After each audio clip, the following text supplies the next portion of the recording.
আমার নবী বলে আমি পৃথিবীর মধ্যে যখন শুভ আগমন করেছি, আমি খতনা মুবারক হয়ে আগমন করেছি। কথা কি রাইট? 2 নম্বর হলো আমি দুনিয়াতে এসেছি, আমার লজ্জাস্থান কেউ দেখে নাই। মা আমেনা বলেন নবী দুনিয়াতে তাশরীফ এনেছেন, আমি দেখেছি সত্য জাত একটা নূরের পুতুল সেজদা দিয়ে পড়ে আছে। নবীর ফুফি আম্মা সোফিয়া বলেন আমি দেখেছি নবী দুনিয়াতে আসার পরে 3টা ডায়লগ দিলেন। 1 নম্বর হলো নবী দুনিয়াতে এসেই বলছে আমি সাক্ষ্য দিচ্ছি আল্লাহ ছাড়া কোনো মাবুদ। বলেন সেজদা পাওয়ার মালিক কে? আপনার মুখ লড়ে নাই, বলেন সেজদা পাওয়ার মালিক কে? আমরা কি আল্লাহ ছাড়া কাউকে সেজদা করি? আমরা কি মাজারে গিয়ে ওলি আল্লাহর দরবারে সেজদা করি? সেজদা পাওয়ার মালিক কে? আমরা মাজারে গিয়ে জিয়ারত করি, মসজিদে যাইয়া ইবাদত করি। আজকে আমরা করি জিয়ারত, তারা বলে আমরা পূজা করি। নাউজুবিল্লাহ। জুড়ে বল, জিয়ারত করা কি হারাম না সুন্নাত? এই সুন্নাতকে যারা পূজার সঙ্গে তুলনা করে এদের কি ঈমান আছে না গেছে? এই জন্য আমার যুবক ভাইরা, হাসতে হাসতে ঈমান চলে যাবে, পান্ডেলের পাল্লাই পড়লে ঈমান কখন চলে যায় টের পাওয়া যায় না। আর ঈমানদারেরা সব সময় ভয় করে কোন কারণে না জানি ঈমানটা চলে যায়। কথা বলেন ঠিক কিনা? এই জন্য আমার যুবক সুফিয়া বলেন আমি শুনেছি আমার নবী দুনিয়াতে এসে বলছেন আমি সাক্ষ্য দিচ্ছি আল্লাহ ছাড়া কোনো মাবুদ নাই। এর মানে হলো আমার নবী হলো আল্লাহর সাক্ষী। কথা বলেন ঠিক কিনা? নবী হলো আল্লাহর সাক্ষী, আমার নবী হলো আল্লাহ দেখার আয়না। আর দ্বিতীয়বার বললেন আমি নবী হইলাম আল্লাহর রাসূল। নবীর সাক্ষী নবী নিজে দেয়, আল্লাহর সাক্ষী নবী নিজে দেয়। আল্লাহ বলে বন্ধু এই পৃথিবীর কেউ যদি তোমাকে না ডাকে গো, আপনার শান আমি এত বাড়াইছি যারা পরিমাণ কমবে না। আপনি নবীর সম্মান বলার জন্য আমি আল্লাহই যথেষ্ট। এই জন্য যারা নবীর পক্ষে থাকবে তাদের সম্মান দুনিয়া আখিরাতে বাড়বে, যারা নবীর বিরুদ্ধে যাবে দুনিয়া আখিরাতে সম্মান কমে যাবে। এই জন্য আমার যুবক ভাইয়েরা, আমার নবী নিজের সাক্ষী নিজে দিলেন। এই জন্য আমি তাহিরের প্রত্যেকটা মাহফিলের মধ্যে বলে থাকি আল্লাহ মানা নবী মানা নয়, নবী মানলেই আল্লাহ মানা হয়। ঠিক না? আল্লাহ মানা নবী মানা নয়, নবী মানলেই আল্লাহ মানা হয়। এটা আল্লাহর কালাম। যুগে যুগে যেই উম্মতের জন্য নবীগণ এসেছেন ওই নবীগণকে উম্মতে মানা হলো ফরজ। এই জন্য আমার নবী দুনিয়াতে আসছেন, আমার নবী সাজদায় পড়ে আছেন।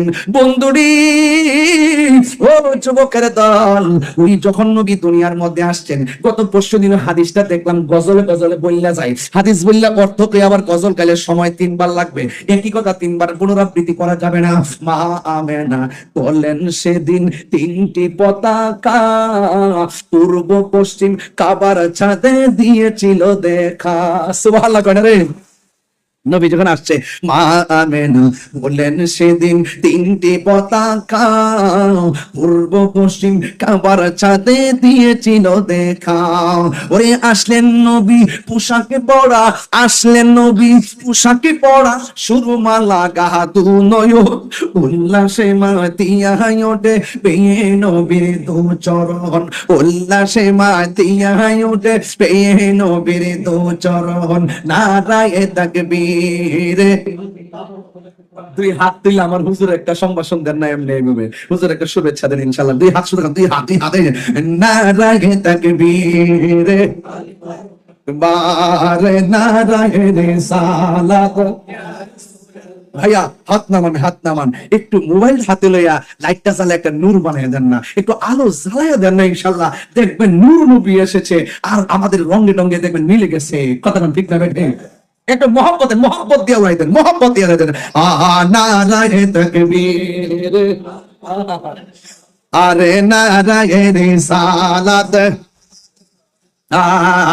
দয়ালে নবীর আনন্দিত ত্রিভুবন, দয়াল নবীর সামনে তেলে তো আনন্দিত ত্রিভুবন উল্লাসে মাতিয়া ওঠে পেয়ে নবীর দু চরণ উল্লাসে মাতিয়া ওঠে পেয়ে নবীর দু চরণ জান্নাত হতে হাওয়া আসিয়া মরিয়ম হাজেরা মিলাদুন নবী করতে পারলো না ছিল তারা জান্নাত হতে হাওয়া আসিয়া মরিয়ম হাজেরা মিলাদুন নবী করতে পারলো না ছিল তারা ওরে সবাই মিলে গাই গুণগান সবাই মিলে করিয়া নবীর শরণ উল্লাসে মাতিয়া ওঠে পেয়ে নবীর দু চরণ উল্লাসে মাতিয়া ওঠে পেয়ে নবীর দু চরণ নারায়ে তাকবীর বার নারায়ে রিসালাত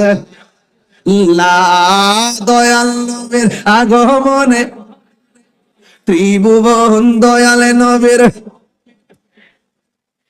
ত্রিভুবন উল্লাসে মাতিয়া ওঠে পেয়ে নবীর দু চরণ উল্লাসে মাতিয়া ওঠে পেয়ে নবীর দু চরণ আমার নবী এসেছে দুলুকে পুলুকে আনন্দে হিল্লুল লেগে গেছে মারামারি কেন মা আমেনা বলেন নবী যখন এসেছে আমি উপরে তাকায় দেখলাম আকাশের তারকাগুলো খুলে খুলে আমি আমেনার ঘরের চতুর্পাশে চার বাতি হিসেবে লেগে গেছে শুধুমাত্র বিলাদতের ঘর মুক্ত খানে কাবা শরীফটা ওই ঘরের দিকে ঝুঁকে গেছে কারণ আমার নবী হলো কাবা ঠিক না বন্ধুগণ আমার নবী বলেন আমার প্রয়োজন আরে গ্রামে তো দেখলাম মতান্তরা 8-9 আমার নবী বলেন আমি যখন রাস্তা দিয়ে যাই একটা পাথর আমি এখনো পর্যন্ত চিনি আমি রাস্তা দিয়া যখন যেতাম ওই পাথরটা আমি নবীর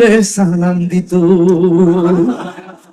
অনেকে বলে হুজুর গত বছর আমার সঙ্গে একজনের বিতর্ক হয়েছিল সে বলছিল 40 বছর পর নবুয়তি পাইয়া নবী হইছে আমি বলছি না মা আমেনার মাঝ থেকে নবী হইয়া দুনিয়াতে এসেছেন আমি বলছি এটাও না নবী মা আমেনার মাঝে আসার আগেও নবী ছিলেন আমি বলছি না এটাও না যখন তখন নাই তখনও আমার আল্লাহর কাছে আমার নবী ছিলেন আমি তো আসলে এদিকে যাই নাই গেলে বুঝাইতাম যে নবী কিভাবে কখন কিভাবে ছিল জোরে কর না মারহাবা কর সুন্নিরা পুঁজি লইয়া ঘুরে পুঁজি লইয়া ঠিক আছে আলহামদুলিল্লাহ আপনারা ধন্যবাদ বুঝাই গেছেন এই ওয়াজগুলো প্রতি প্ল্যাটফর্মে মসজিদের মেহরাবে মাহফিলে দরকার এই যে ঠিক আছে প্রধানমন্ত্রীর নির্দেশে সংসদের উপরের যে জায়গাটা সেখানেও কালিমাটার পাশাপাশি খুব সুন্দর করে লেখা হয়েছে আরে বাবা আমরা ভালো তো ভালোই বলি এই দেশে 65% সুন্নি যাদের ভোট নিয়ে এমপি মন্ত্রী হয় কথা বলেন ঠিক না বেটি তবে একটা কথা বলি না তো আপন পর চিনতেইব আপন পর চিনার সময় আসছে কারা দেশকে ধারণ করে তাদেরকে চিনতে হবে দেশকে যারা ধারণ করবে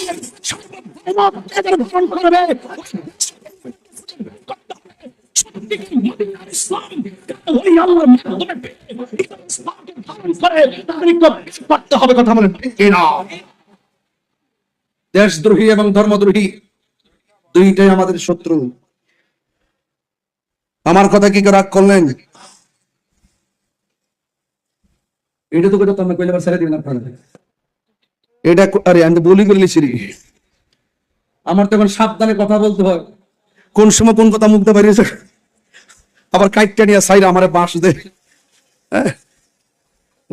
রাঙ্গুনিয়ার মাটি সুন্নিয়তের ঘাটি আপনার কি ঘুম ধরে নাই কি আশ্চর্য জগতে আইলাম আমি আল্লাহ রাত্র বানাইছে ঘুমাইতে আর বান্দাকে ঘুম নাই তার মানে বোঝা গেল যারা কবি হোসেনকে জেগে জেগে ইবাদত করে তারাই তো বান্দার থেকে বন্ধু হয়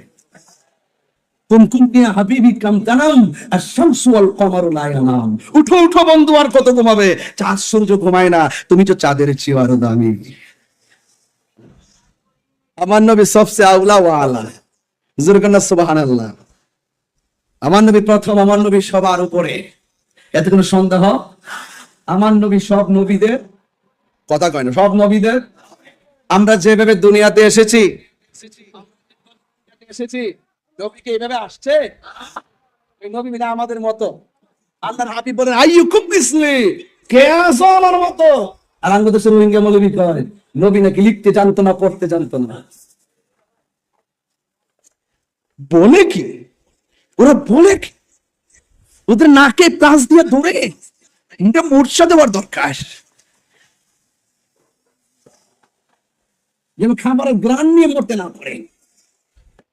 যারা মদিনার গ্রান পায় আমার যোগ্যতা হারিয়ে ফেলে, তাদের দুনিয়ার নিয়ামতের স্বাদ অনুভব করার যোগ্যতা হারিয়ে ফেলে।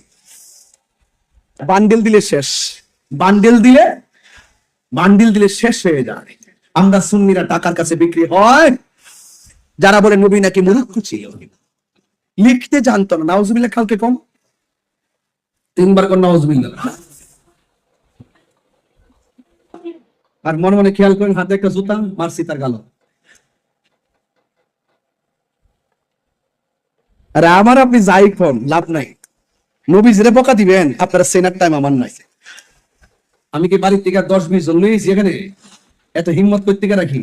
ঘর থেকে বের হওয়ার সময় মাথা সাদা পাগড়ি আসিনি, প্রয়োজনে এটা সহকারে দাফন হবে। আমি তাহিরি জানের পরোয়া করি না, ব্রাহ্মণ বাড়ি আমার বাড়ি। বুঝছেন তো কোন জায়গার মানুষটা? ইমান আকীদার লড়াইয়ে আমি কিন্তু বিড়ালের বাচ্চা না। আমি যখন কথা বলি ঘাট বাইন্দে কথা বলি। বলুন, নবীর শিক্ষক পৃথিবীর কেউ? নবীর শিক্ষককে মুসলমানের বয়স্ত মুআল্লিমান, আমি দুনিয়াতে প্রেরিত হয়েছি শিক্ষক হিসাবে। আর ওরা বলতেছে নবী নাকি মূর্খ ছিল, নবী নাকি লিখতে জানতো না, পড়তে জানতো না। আর উনি শিক্ষিত করে শিক্ষিত, কি শিক্ষিত রে? নবী লিখতে জানতো না, তুই জানতি। এই জন্য কিন্তু সব কথা মনে রাখবেন, রাসূলুল্লাহর বিরুদ্ধে চলে গেলে আপনার অবস্থা ড্যামেজ হয়ে যাবে। কি হয়ে যাবে? পলায়ে পলায়ে থাকতেইব। আমরা পলায়ে থাকবি না, বেড়াই না। আমাদের সিনা ভরা চেহারাটা কালো হতে পারে, কিন্তু সিনা ভরা নবীর মহব্বত রাখি। রহমতে আলম, কি বলছেন? নাকি মাটি মাটি নূরে মুজাসসাম, যার ভিতর বাহির নূরুন আলা নূর। রহমতে আলম নূরে মুজাসসাম,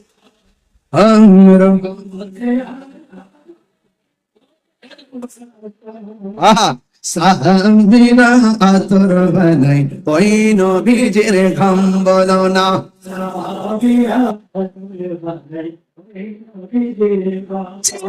জানো মানো কেমন আমার নবীজি, চিনো জানো মানো কেমন যাহার প্রেমে পাগল চলেছি, যাহার প্রেমে পাগল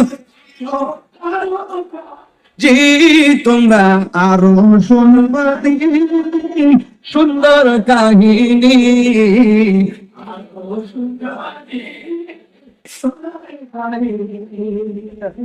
জান্নাতের রুমে রুমে লেখা নবীর নাম, জান্নাতের রুমে রুমে। উস্তুনে হান্নানা একটা খেজুর গাছের, যাকে ধরে খুতবা দিতেন রাসূল আকরাম, বলো না উস্তুনে হান খেজুর গাছের নাম, যাকে ধরে খুতবা দিতেন গাছের বিরোধে কাঁদিতে রবে, নবীর বিরোধে ঈদের হে হতবাক হইল যত সাহাবায়ে কেরাম, হতবাক হইল যত সাহাবায়ে কেরাম। রহমতে নূরে মুজাসসাম, রহমতে আলম নূরে মুজাসসাম, সাহাবীরা আতর বানাই, সাহাবীরা আতর বানাই। জোরে কোন মারহাবা, আরো জোরে কোন। নবী নূর না মাটি? নবীর শিক্ষককে আল্লামাকা মা লাম তাকুন তা'লাম। আর রহমান আল্লামাল কুরআন। দয়াময় রহমান যিনি শিক্ষা দিয়েছেন কোরআন। কাকে শিক্ষা দিয়েছেন? নবীজিকে শিক্ষা দিয়েছেন। ওয়ালা রাতবিন ওয়ালা ইয়াবিসিন ইল্লা ফি কিতাবিম মুবিন। জলে শুকনা কিংবা ভেজা যত প্রকারের এলেম আছে, যত প্রকারের উপাদান আছে, সবকিছুর বর্ণনা আল্লাহ কোরআনে স্পষ্ট বর্ণনা করেছেন। যার ভাগ্য ভালো বুঝে নিয়েছেন, কিন্তু আমার রাসূলুল্লাহর সিনার ভিতরে আল্লাহ পাক সকল এলেম ঢুকাইয়া দিয়েছেন। আর তিনি বলতেছেন নবীটা কি মূর্খ ছিল। আর তার জাত ভাইরা বলতেছেন 40 বছর পরে নবুয়তি পাইয়া নাকি নবী হয়েছে। তার মানে বোঝা গেল ওরা একই সূত্রে কথা, ওরা নবীজিকে বড় ভাই বলে। নাউজুবিল্লাহ জোরে কর। ওরা নবীজিকে কি বলে? একবার কথা হলো, শেষ কথা হলো এটাই, মরে দেখো, মরে দেখো নবী কি সম্পদ। নবী যদি মৃত্যুর সময় যদি আমার নবী আপনার সামনে আসে, বলুন মরণ জ্বালা কি থাকবে? বাবা উত্তর দেন, থাকবে? মরণের সময় শেষ সায়ান্নে, শেষ নিঃশ্বাসের আগে আমরা রসুল দেখতে চাই কি চাই না? কবরের ভিতরে যাওয়ার পরে যখন 3টি প্রশ্ন করা হবে, সেখানে আমার নবী যদি সামনে থাকে, 2 হাত যদি এইভাবে বাড়াইয়া দে, আর কি টেনশন আছে? আমি শুনতেছি আহলে হাদিস কিন্তু একজন এমপি আছে আমাদের দেশে। আহলে হাদিসের একজন এমপি আছে, ওনার নামটা আমি বলতেছি আপনাদেরকে। ওনার নামটা হইল শামীম কায়সার লিংকন। ওনারা আপনাদের দল থেকে নমিনেশন পেয়েছে, আবার আপনাদের বিএনপি থেকে কি এমপি হয়েছে। আমি শুনতেছি আমাদের ধর্মমন্ত্রী নাকি অসুস্থ, ওনাকে নিয়ে নাকি একটা আনাগোনা চলতেছে ধর্ম প্রতিমন্ত্রী বানানোর জন্য। আমি রাঙ্গনিয়া থেকে হোমমাম বাইর এলাকা না, হোমমাম বাইর এলাকা থেকে ওনার মাধ্যমে আমি সরকারকে জানাতে চাই, উনি যেহেতু আহলে হাদিসকে অনুসরণ করে, আর আহলে হাদিসের মধ্যে একটা কট্টর ভাব আছে, কঠোরতা আছে, তারা মনে করে একমাত্র তাদের ধর্মটাই একমাত্র সঠিক, আর বাকি যা আছে সব ভ্রান্ত। এইরকম লোককে যদি আপনারা ধর্মের দায়িত্ব দেন, তাহলে ধর্মের মধ্যে আরো বিভাজন তৈরি হবে। কথা বলেন ঠিক না ঠিক? এমপি আছে বানাইছেন ভালো কথা, কিন্তু ধর্মের কোন দায়িত্ব দিতে গেলে একটু চিন্তা করে দায়িত্ব দিতে হবে। আমরা আহলুস সুন্নাত ওয়াল জামাতের একজন সাংগঠনিক সচিব হিসাবে আমি পরিষ্কার ভাষায় সরকার কাছে দাবি করব, এই যে আমাদের যাকে নিয়ে আলোচনা চলছে, যাকে নিয়ে আনাগোনা চলছে, এবং শুনছি আজকে একটা ইনকিলাবের একটা বিবৃতি আমার কাছে এসেছে, শামীম কায়সার লিংকন সাহেব, তিনি যেহেতু আহলে হাদিসকে সমর্থন করে, আহলে হাদিসের মতাদর্শ গ্রহণ করে, এই সমস্ত লোকদেরকে ধর্মের সুমহান জায়গায় দায়িত্ব দেওয়া যাবে না। বিকল্প চিন্তা করেন। এতে কি আপনারা চট্টগ্রামের মানুষকে একমত আছেন সবাই ইনশাআল্লাহ? ঠিক আছে কিনা বলেন? ধর্মের কোন দায়িত্বে যদি আসতে হয়, তিনি এমন লোক আসবে যিনি ধর্ম নিয়ে গোলামি করবে না, বরং প্রত্যেককে ম্যানেজ করে ধর্মের জায়গায় লোক কাজ করবে। তিনি শুধুমাত্র একক গোষ্ঠীর না, তিনি সমান। কথা বলেন ঠিক কিনা বলেন? এই জন্য আমি এটা আমার পক্ষ থেকে আমি এটার প্রস্তাবনা করলাম।